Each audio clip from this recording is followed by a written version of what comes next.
আজকের রেসিপি মাংসের চর্বি দিয়ে মটরের ঘুগনি। প্রথমে এখানে আমরা 500 গ্রাম পরিমাণে মটর নিয়েছি। মটরটাকে 2-3 ঘন্টার জন্য উষ্ণ গরম জলে ভিজিয়ে রেখেছি। এবার মটরটাকে ভালো করে সেদ্ধ করে নেব। আর আমরা 250 গ্রাম পরিমাণে চর্বি নিয়েছি, আপনারা চাইলে বেশিও নিতে পারেন। এবার চর্বির মধ্যে দিয়ে দিচ্ছি পরিমাণ মতো লবণ, হলুদ। এবার এটাকে ভালো করে মেখে নেব। মটরটা এবার সেদ্ধ করতে বসিয়ে দেব। এর মধ্যে দিয়ে দিচ্ছি 2টো আলু, দিয়ে দিচ্ছি পরিমাণ মতন জল। এবার মটরটা সেদ্ধ করতে বসিয়ে দিয়েছি। এটা সেদ্ধ হতে হতে একটা পেস্ট তৈরি করে নেব। এবার একটা মিক্সিং জার নিয়ে নিয়েছি, এর মধ্যে দিয়ে দিলাম এর মধ্যে পেঁয়াজ, রসুন, কাঁচা লঙ্কা, আদা। এটা ভালো করে পেস্ট করে নেব। পেস্ট হয়ে গেছে, মটরটা সেদ্ধ হয়ে গেছে। আর আলুগুলোকে তুলে নিলাম। এবার আলুটাকে ছাড়িয়ে নিচ্ছি। এবার একটা কড়াই বসিয়ে দিয়েছি, কড়াইয়ে দিয়ে দিয়েছি সর্ষের তেল। তেলটাকে ভালো করে গরম করে নেব। দিয়ে দিচ্ছি এর মধ্যে গোটা জিরে, তেজপাতা, শুকনো লঙ্কা, আর দেব গোটা গরম মশলা। এবার এটাকে হালকা করে ভেজে নেব। এবার দিয়ে দিচ্ছি এর মধ্যে কুচনো পেঁয়াজ, এটাকেও ভেজে নেব হালকা করে।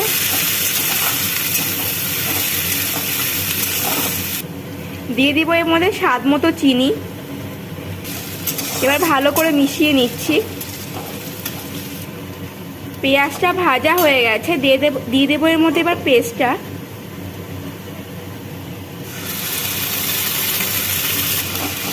এবার ভালো করে মিশিয়ে নিলাম।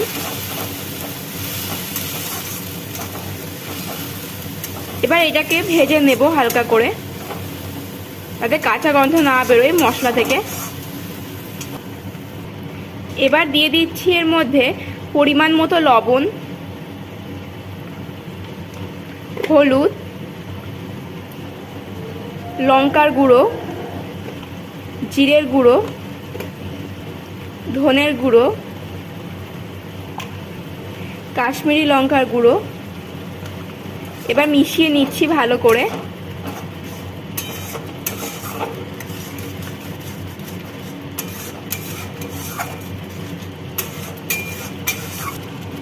এবার দিয়ে দিচ্ছি এর মধ্যে টমেটো কুচি, এটাকেও মিশিয়ে নিচ্ছি।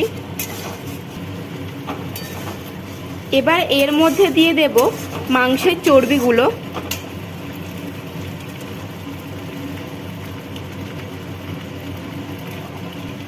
এবার ভালো করে মিশিয়ে নেব।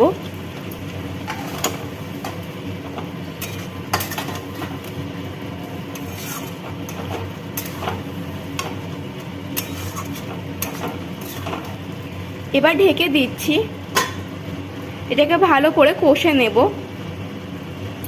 এবার ঢাকনাটা খুলে নিচ্ছি। দেখুন এটা কষা হয়ে গেছে আর তেলও বেরিয়ে গেছে। এর মধ্যে এবার দিয়ে দেব সেদ্ধ করে রাখা আলুটাকে ভেঙে দিয়েছি। আপনারা চাইলে পিস পিস করেও দিতে পারেন। এবার মিশিয়ে নিচ্ছি। মেশানো হয়ে গেছে। এবার দিয়ে দিচ্ছি এর মধ্যে কাসুরি মেথি। এবার মিশিয়ে নিচ্ছি।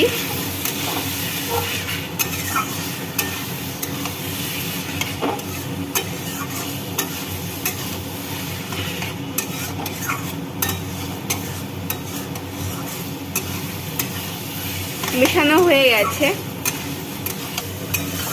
আলুটাও কষে গেছে। এবার এর মধ্যে দিয়ে দেব সেদ্ধ করে রাখা মটর।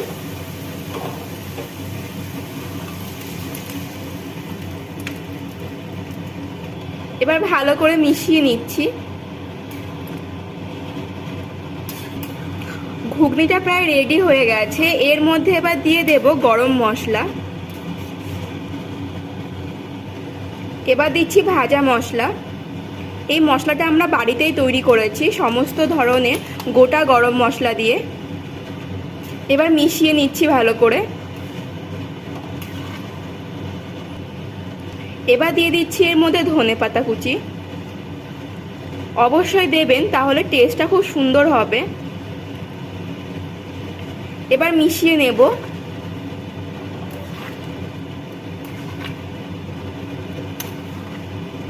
হয়ে গেছে, এবার নামিয়ে নিচ্ছি। এবার তুলে নিচ্ছি একটা বাটিতে।